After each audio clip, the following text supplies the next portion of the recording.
Boa tarde, quarto ano. Então, esse é o material que eu montei para vocês. É uma revisão do que vai cair na prova, ok? Então, nesse bimestre, a gente falou muito sobre a água, né? A importância da água. Lembrando que sem ela a gente não consegue viver, não seria possível nenhum tipo de vida sem a água. Então, todos nós, seres humanos, animais, as plantas, todos nós precisamos da água, né? Então, ela é essencial para a manutenção da nossa vida, ok? Então, o que acontece? Aqui na revisão, o que a gente vai ver? Um pouquinho da água, falando sobre a água aqui, ó. A água é um dos recursos naturais mais importantes para o ser humano, bem como para os vegetais e demais seres vivos. Essa importância é devido à sua composição química. A água é formada por 2 átomos de hidrogênio e um átomo de oxigênio, que são elementos essenciais à vida. Como o símbolo do hidrogênio é H e o símbolo do oxigênio é o O, essas letras e a indicação do número de átomos de cada um desses elementos definem a fórmula química da água, H2O. Então, como eu tenho aqui 2 átomos de hidrogênio e um átomo de oxigênio, por isso que a composição química da água é H2O, ok? Depois, nós falaremos agora um pouco sobre os estados físicos da água. Então, o que a gente pode verificar? Como nós já estudamos, os estados físicos da água são 3. Nós temos o estado gasoso, o sólido e o líquido. Então, a gente vai ver um pouquinho sobre o que fala aqui nesse material, ok? Na natureza, matéria é tudo que ocupa lugar no espaço, isto é, os animais, os vegetais, as rochas, o ar e a água, por exemplo. A matéria pode apresentar-se no meio ambiente em 3 estados: sólido, líquido e gasoso. No caso da água, na maioria das vezes seu estado é o líquido, mas dependendo da temperatura, ela pode transformar-se, representar-se no estado sólido, gelo, ou gasoso, vapor. Lembrando, pessoal, quando a gente fala de estado físico da água, são somente 3: gasoso, sólido e líquido. Tem uma outra parte que nós veremos a respeito da condensação, é uma fase porque ela passa, ok? Mas quando eu falo de estado físico da água, são somente esses 3: sólido, líquido e gasoso, ok? Não se esqueçam disso, tá? A gente não pode confundir isso, tá? Outra coisa também que nós vimos foi a respeito de como que é feito como que ocorre essa transformação, ok? Sabe, Atena, agora que estamos falando sobre os estados físicos da água, eu me lembrei de uma cena que me chamou bastante atenção. Como ontem estava muito calor, fiquei com minha mãe no quintal enquanto ela estendia as roupas no varal e percebi que estavam bem molhadas.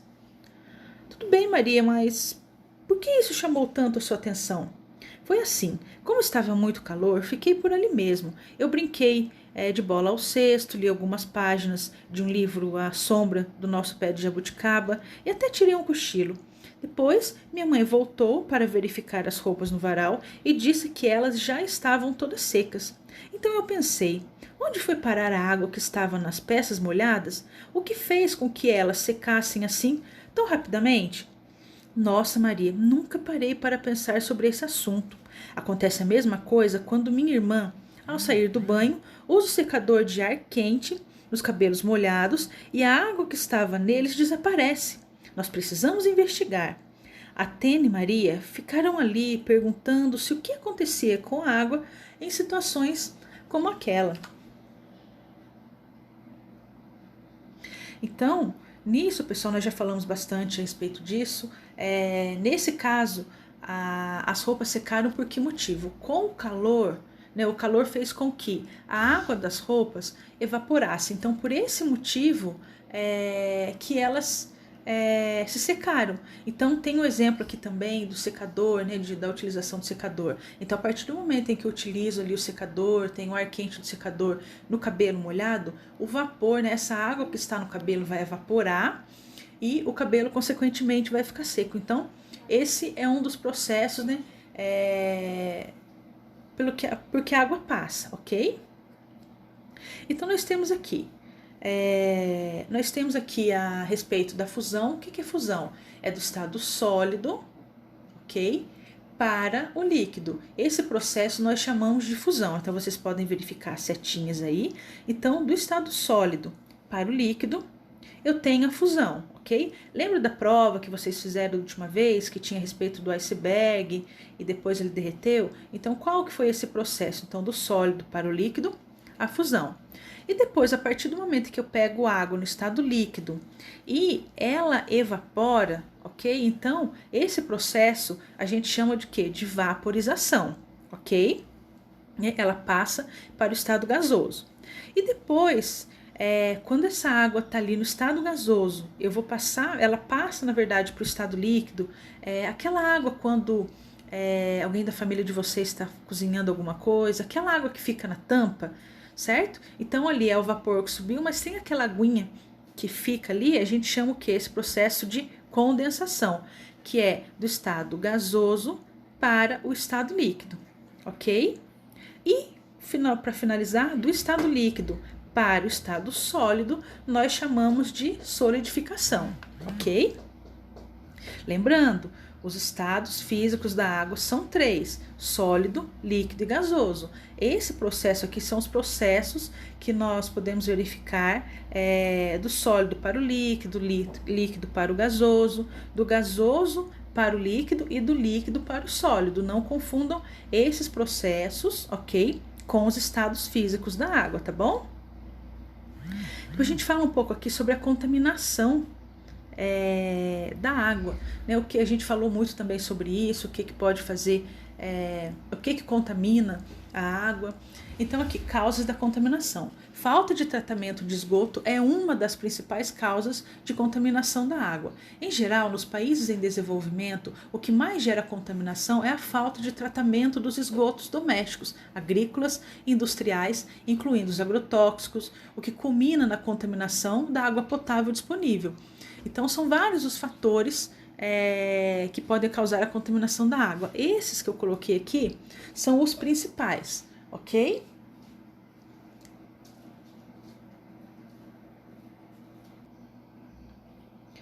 Continuando aqui, então a gente viu aí o que pode causar contaminação, ok? E o que a gente pode fazer para evitar essa contaminação? Então, a principal medida pública para se evitar a poluição dos recursos hídricos é o saneamento básico. Esse, por sua vez, é um termo guarda-chuva que se refere a várias ações que têm a finalidade de melhorar a saúde coletiva e a qualidade ambiental.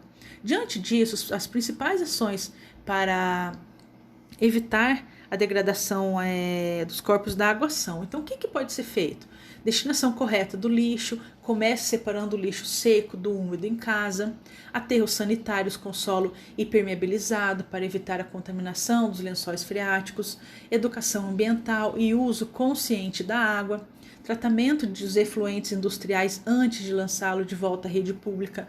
Então, essas são algumas ações que podem ser feitas para que a gente consiga evitar a contaminação da água. Então tem coisas aqui que não está ao nosso alcance, né? Mas o que nós podemos fazer na nossa casa? Separar o lixo. Quando a gente fala de lixo seco e úmido, é o quê? O lixo orgânico, resto de comida, frutas, e do lixo seco. O lixo seco a gente diz que são os materiais recicláveis, ok?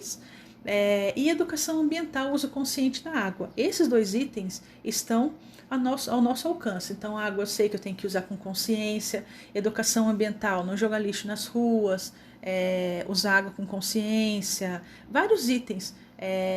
São várias coisas que a gente pode fazer para evitar a contaminação. E também tem as outras coisas que algumas indústrias têm que fazer, que é esse tratamento dos efluentes, essa parte dos aterros sanitários, que é para onde vai o lixo que o caminhão da coleta passa nas nossas casas coletando, tem que ter um lugar específico. Por que tem que impermeabilizar? Quando a gente fala impermeabilizar, é que fazer com que o local seja seguro para que essas substâncias não passem para o solo. Porque o que acontece? Essa substância, se ela passa para o solo, consequentemente, ela vai contaminar os lençóis freáticos, ok? Depois nós temos aqui também as características da água, nós falamos sobre isso também na aula de hoje. Então, quais são as características? A água ela não tem cor, ela não tem gosto e ela não tem cheiro. Então, vocês podem verificar quando a gente fala que ela não tem cor, que ela é incolor, quando ela não tem gosto, que ela é insípida, e quando ela não tem cheiro, que ela é inodora. Então, na prova, tendo essa informação, vocês podem ou colocar que ela é incolor, insípida e inodora, ou colocar essas características mesmo, que ela não tem cor, não tem gosto e não tem cheiro, ok? Essas são as características da água, ok? Outra coisa também, nós falamos sobre isso na aula, assistimos a um vídeo, sobre a decantação. Então, vocês fizeram uma atividade, né, uma experiência, falando sobre isso, e hoje vocês assistiram ao vídeo e tem aí esse desenho explicando como é que funciona essa decantação. Então vocês podem verificar na primeira imagem que tem esse copo aí com água, tem alguma sujeira aí, provavelmente terra. Fica um tempo, essa substância fica em repouso durante um tempo e acontece o quê? O material que é mais pesado, ele vai para o fundo e o que é mais leve fica na parte de cima. Então, como a terra, nesse caso, ela é mais pesada, ela vai para o fundo, ok? E depois desse processo, depois desse tempo que ela ficou em repouso, aí é possível tirar a parte de cima, que é a água limpa, e passar para um outro recipiente, ok? Aí tem uma explicação aqui depois.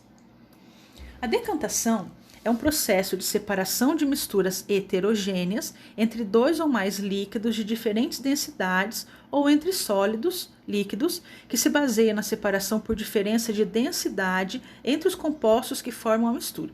O processo é bastante simples e amplamente utilizado em análises laboratoriais e processos de operações unitárias na indústria. O processo consiste em alocar a mistura em um recipiente adequado e deixar este em repouso sobre uma superfície preferencialmente plana e estável. A força da gravidade atuará sobre a mistura de forma a decantar a fase mais densa para o fundo do recipiente e as menos densas serão alocadas sequencialmente por diferença de densidade, umas sobre as outras, sequencialmente, de acordo com a quantidade de compostos de diferentes densidades que compuserem a mistura. Após a decantação, a separação é feita vertendo-se o líquido que fica na superfície com o auxílio de um bastão de vidro em outro recipiente, normalmente Becker, mantendo a decantação no recipiente original. Este processo é utilizado normalmente para separação entre sólidos e líquidos, ok?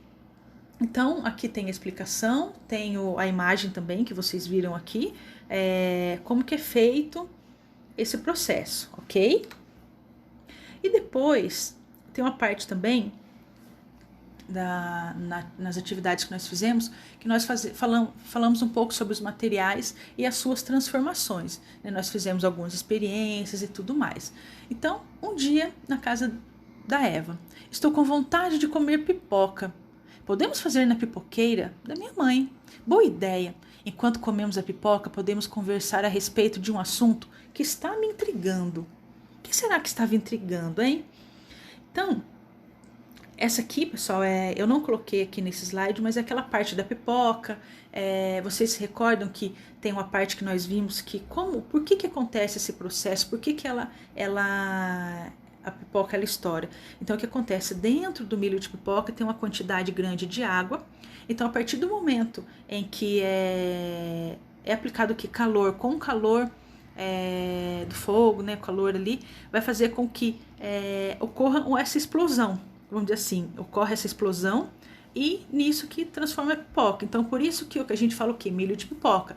É diferente desses outros milhos que vocês conseguem verificar, desses que vocês receberam em casa, por exemplo, né, na festa junina. Não tem como eu pegar um milho desse milho tradicional, né, e tentar fazer pipoca. Não tem como, é um milho específico, porque o milho de pipoca tem uma quantidade de água muito grande dentro dele, e com o calor ocorre essa explosão, vamos dizer assim, ok? Então, não é qualquer milho que eu possa utilizar para isso. Depois, pessoal, nós temos aqui, a respeito, então, da matéria. Vivemos em um mundo em que tudo é feito de matéria. Matéria, tudo que tem massa e ocupa lugar no espaço. Alguns materiais, como o solo, a água, as rochas e a madeira, são naturais, enquanto outros, como metais, vidro e papel, são fabricados pelo homem. Então, nós temos vários tipos de matéria, né? Materiais. Alguns nós conseguimos verificar na natureza e outros, os homens que fabricam, lógico, com os recursos que a natureza fornece, ok? Como a água, os demais materiais podem apresentar-se em 3 estados físicos: líquido, gasoso e sólido. Então, a matéria, assim como a água, ela pode ser encontrada em vários estados físicos. Então, você consegue ter a imagem do balão, né, que tem o gás, então estado gasoso, estado sólido, nós temos as frutas, estado líquido, nós temos aí o suco, ok? Lembrando que sólido, pessoal, não é só quando a gente fala assim de algo gelado, não. Então, nesse caso aqui, sólido é quando é alguma coisa assim mais firme, vamos dizer assim, ok? De repente vocês vão perguntar para mim por que eu falo sólido se não é gelo, não é só gelo que a gente fala que é algo no estado sólido, ok? A água pode mudar de estado físico, mas não deixará de ser a matéria água. Lembra que a gente falou, se eu pegar, colocar água na forminha de gelo, levar lá para o congelador, deixei um tempo, depois eu tiro, eu vou fazer um suco e deixo aquela forminha de gelo na pia. Alguém me chama, acaba me esquecendo de fazer o suco, quando eu vou ver, o gelo derreteu e se transformou em água novamente. Então, o que acontece? Quando a gente fala da água, a água ela muda do estado físico, sólido para o líquido, líquido, gasoso e tudo mais. Mas ela não vai deixar de ser a matéria água, ok?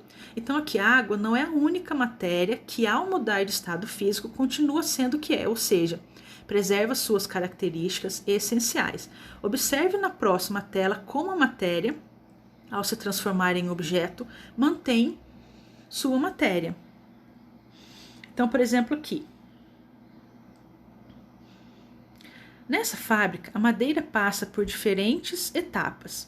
É cortada, lixada e furada para se transformar em uma placa de madeira. Depois disso, recebe cola para se unir a outra placa. Em seguida, é cortada novamente, agora no formato do lápis, que recebe o polimento e acabamento. O lápis está pronto e é resultado da transformação da madeira em objeto. Mas essa transformação não altera as substâncias que formam a matéria do lápis. Então, vocês viram aqui, teve todo um processo, cortou, colou, fez um monte de coisa, ok? Qual foi o resultado? O lápis. Mas essa transformação ela não alterou a substância que forma a madeira do lápis, ok? Então, é mais um exemplo, assim como o da água. Agora a gente vai ver um outro tipo de transformação. Então, são as transformações que ocorrem, onde acontece uma transformação que dá origem ali a outra matéria.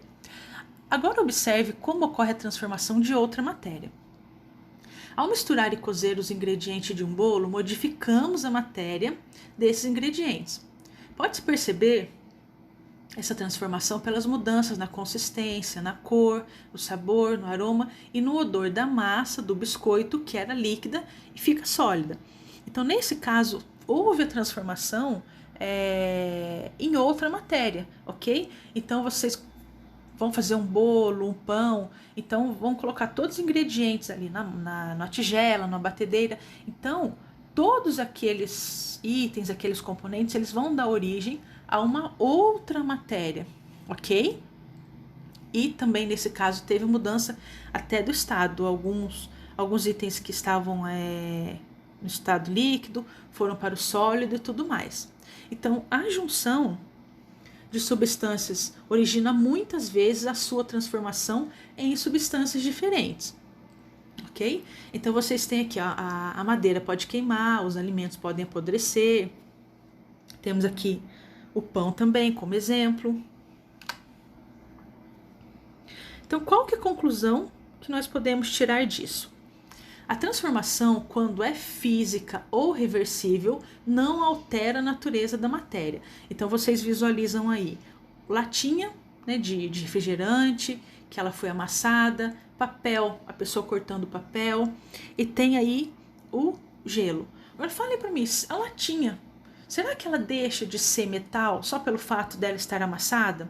Será que o papel, ele deixa de ser papel só porque eu piquei ele? O gelo, ele vai deixar de ser, o gelo tem ali, ele derreteu, ele vai deixar de ser água? Será? Então a transformação, quando ela é física ou reversível, não altera a natureza da matéria, certo? Então se ela é física ou reversível, ela não altera a natureza da matéria, ok?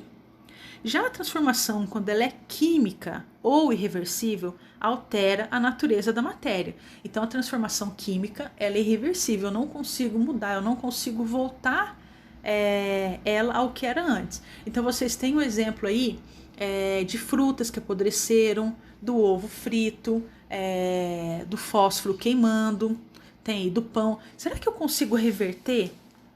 Será que eu consigo fazer com que essa fruta que apodreceu, que ela volte a ser bonita, viçosa? Será que esse fósforo que queimou, eu consigo fazer ele ficar novo de novo? Esse ovo que está frito, eu consigo deixar ele cru? Esse pão que está assado, eu consigo deixar ele do mesmo jeitinho, separar depois o ovo, o pão, o ovo, o trigo, o leite? Não. Então, a partir do momento em que a mudança que ocorreu, ela é irreversível, ou seja, se eu não conseguir voltar ela é química, ok? Então isso também é questão de prova, não se esqueçam disso, tá? Assim como nós temos aqui outros exemplos, ó. Então vocês têm o exemplo aqui da faca, uma faca limpinha, outra enferrujada. Então o que a gente pode tirar de conclusão? A faca teve uma transformação química chamada de oxidação. Nela, o material foi transformado ao reagir com certas substâncias, com o oxigênio e o ar. A ferrugem é um exemplo de oxidação. Então, pessoal, por que essa é uma transformação química? O material ele foi transformado, né, e agiu com outras substâncias. Agora, eu consigo reverter, eu consigo alterar isso aqui, mudar? Vocês vão falar assim para mim, Pro, mas se limpar, sai. Mas a pergunta não é essa assim, que se limpar, sai. Eu pergunto assim, você consegue de alguma maneira voltar essa faca do jeito normal, sem fazer procedimento algum? Não.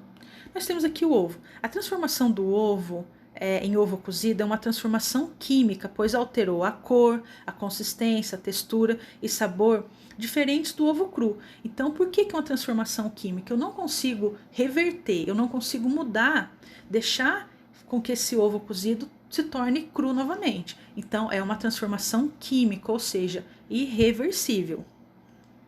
Temos aqui a banana, ela verde, depois ela começa a ficar madura, depois ela apodrece, ok? Então, será que essa banana aqui eu consigo fazer com que ela fique novamente verde? Será que a partir do momento que ela apodreceu eu consigo transformá-la de outra maneira? Eu consigo voltar, deixar ela novamente verde? Será que eu consigo fazer isso? Não. Então, essa transformação, pessoal, é uma transformação química, é irreversível. Então, a partir do momento em que a transformação é irreversível, ela é uma transformação química, ok?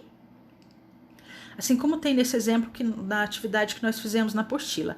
Assinale que tipo de transformação aconteceu nas imagens da página anterior e justifique a sua escolha. Então, nós temos aqui alteração física irreversível, tá faltando um L aí, ou química e irreversível. Então, pessoal, como eu disse, essa transformação, a partir do momento em que a transformação ocorre, eu não consigo alterar, eu não consigo reverter aquela transformação, ela é uma transformação química. Então, essas transformações, essas 3 transformações que nós vimos aqui no item anterior, elas são químicas ou irreversíveis. Então, no processo de transformações químicas, alteram-se as substâncias que formam os materiais. Sendo assim, são irreversíveis e não voltam à forma inicial, ok? ok? Então essa que é a diferença da transformação química para a transformação física. Agora, por exemplo, se eu falar para vocês a água, eu coloquei água lá no congelador, né? Formou o gelo, depois eu tirei, esqueci lá em cima da pia, em cima do balcão. Nossa, essa transformação, qual será que é? Pessoal, a água, nesse caso, é uma transformação física e reversível. Por quê? Se eu coloquei essa água no congelador, transformou-se em gelo, ok? Tirei do congelador, esqueci lá na pia. Depois de um tempo, ela vai fazer o quê? Vai derreter e ela vai voltar a ser água de novo. Ok? Então não foi uma transformação reversível, por quê? Se eu quiser pegar essa mesma água, colocar no congelador novamente, eu vou ter gelo de novo. Então, essa transformação da água, ela é reversível, ok? Então, eu consigo alterar. Agora, é alteração física e irreversível. Agora, o que acontece nos exemplos aí da banana, do ovo, são alterações irreversíveis e químicas, ou seja, elas não voltam à forma inicial, ok? Então, o vídeo, pessoal, ficou um pouco longo, é que durante a aula eu não consegui explicar tudo para vocês que eu tinha que explicar, ok? Então fica o vídeo, espero que vocês assistam, que prestem muita atenção, porque tudo que tem na prova tem aqui nessa revisão, tá bom? Assistam uma vez, se for necessário assistir mais uma, ok? Então, deixei o recadinho, pessoas grandes são aquelas que lutam por ideais. Tenham uma ótima prova. Então, com certeza, o ideal de vocês, o objetivo de vocês é fazer essa prova com muito capricho, com muito cuidado, ok? Confio em vocês, tá bom? Tchau!